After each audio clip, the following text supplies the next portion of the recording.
Olá a todos. Esse vídeo se pretende tratar sobre uma questão muito recorrente dentro da perspectiva psicológica, que é a relação entre filosofia e psicologia.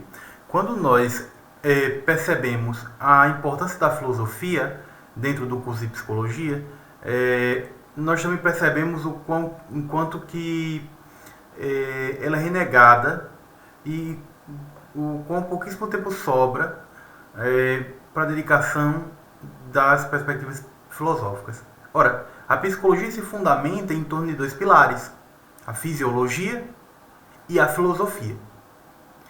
E aí nós temos aí as abordagens que vão navegar mais por um campo que por outro. Porém, é necessário a gente lembrar a seguinte questão: é a filosofia que é mãe de todas as ciências.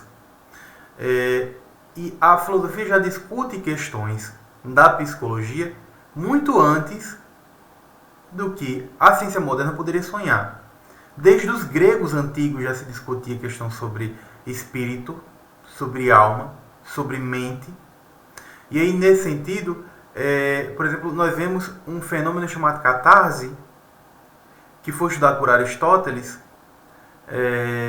no livro Poética, e que já tinha descrições por parte dos pitagóricos, dos dionisíacos, enfim, dos coribânticos, né, de tradições religiosas da Grécia Antiga, que já tratavam sobre um efeito que posteriormente vai ser recuperado pelos hipnólogos, né, e aí vão utilizar esse efeito que chama de catarse, que é uma purificação, uma depuração da alma através de um processo contemplativo, quando o homem se debruça diante de alguma coisa sublime, e aí os hipnólogos vão utilizar isso para poder provocar uma depuração emocional, uma purificação das emoções. E aí a gente tem a seguinte questão: o porquê que a psicologia tem se afastado tanto da filosofia, levando em consideração que a filosofia é quem dá o fundamento de todos os teóricos que vão tratar das mais diversas abordagens. A gente tem, por exemplo, na perspectiva da neuropsicologia, e que tem muita relação também com a terapia cognitivo-comportamental, conceitos sobre cérebro, e o cérebro sobre mente, e a mente sobre consciência, sobre monismo psicofísico, sobre na perspectiva psicanalítica, consciente e inconsciente. E aí vem outras questões como arbítrio, como vontade, e todas as questões já foram amplamente discutidas e são amplamente discutidas até hoje pela filosofia com muito mais propriedade do que a própria ciência poderia dar. Ora, a psicologia possui um status de ciência, levando em consideração a busca, inclusive, que Wundt fez da psicologia experimental, e aí quem é do ramo já conhece toda a história, a partir das raízes da psicologia. Porém, o percurso da ciência psicológica não anula os aspectos filosóficos que fundamentam a psicologia. Porém, o que é visto é uma separação, uma tentativa de renegar a parte filosófica como se fosse menos importante ou menos rigorosa. Ora, se os conceitos que fundamentam a própria ciência são conceitos filosóficos, se a própria psicologia só pode se fazer enquanto psicologia se ela considerar os seus teóricos, me parece que o afastamento da psicologia é tosco, é tolice. E a partir do momento em que o psicólogo não compreende os fenômenos da própria investigação, e é muito comum você ver, por exemplo, psicólogos que não sabem não sabem a discussão que há sobre o conceito de mente, sobre o conceito de consciência, sobre o conceito de vontade, sobre o conceito de emoção, sentimento. E aí passam a utilizar um discurso piegas, de um discurso raso, para poder discutir questões complicadíssimas como a existência humana, como as afetações psicopatológicas, como as emoções, como o sofrimento humano, sobre a morte, sobre a solidão, sobre... enfim. E aí você vê uma indústria criando psicólogos que não possuem perícia intelectual para poder tratar sobre questões com tamanha complexidade que a psique humana, né? Utilizando termos comuns, é claro.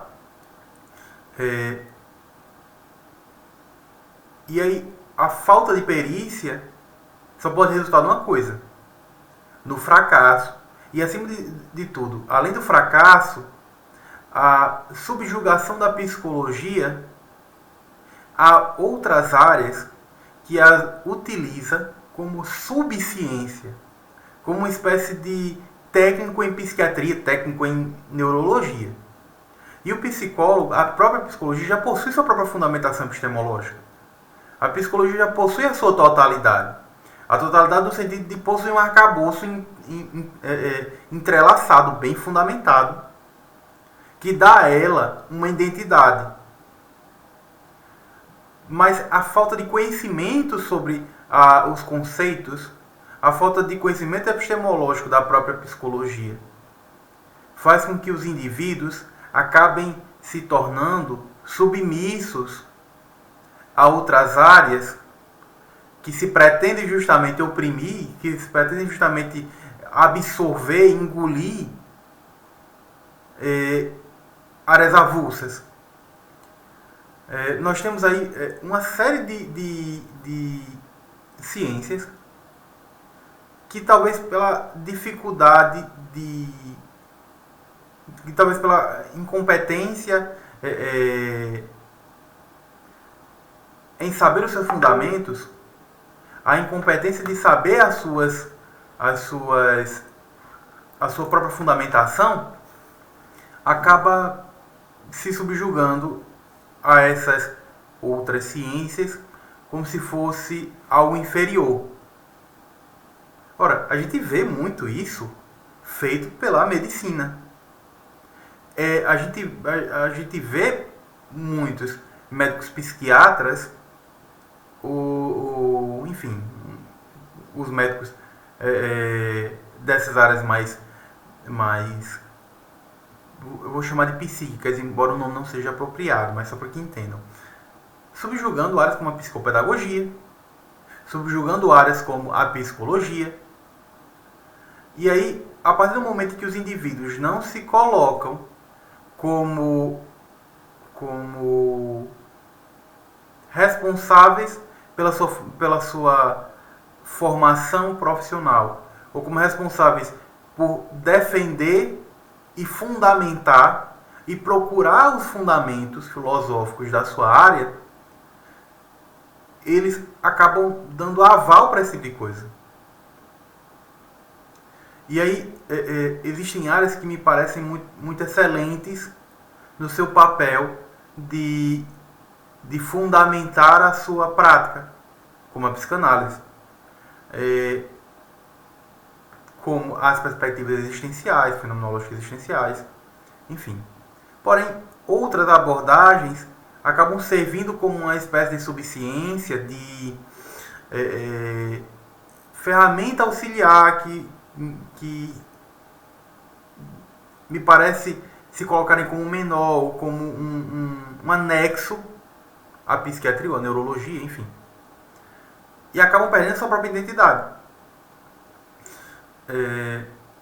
Mas isso só acontece pela falta de fundamentação e competência epistemológica para poder compreender qual é o fundamento da sua ciência, qual é o seu objeto de análise, porque toda análise se pretende a um objeto, e toda análise possui um método. Método vem de métodos, que significa caminho, e a partir do reconhecimento da sua prática é que você pode alcançar o seu objetivo, alcançar o que você pretende e realizar uma análise adequada. E sem filosofia é impossível que um psicólogo realize qualquer tipo de intervenção. Sem filosofia é impossível, inclusive, que a psicologia seja psicologia. Veja só. Porque filosofia é mãe. E é mãe não somente da psicologia, mas de todas as ciências. E sem a filosofia não haveria fundamentos teóricos, fundamentos epistemológicos que contribuíssem inclusive para posteriormente a psicologia se tornar ciência. Então é isso, é necessário realizar um resgate da filosofia dentro dos cursos e que os psicólogos passem a investigar as bases filosóficas de sua ciência, para que aí eles tenham competência intelectual, perícia, que eles tenham capacidade de defender o seu lugar, defender a sua prática e realizar uma prática com excelência.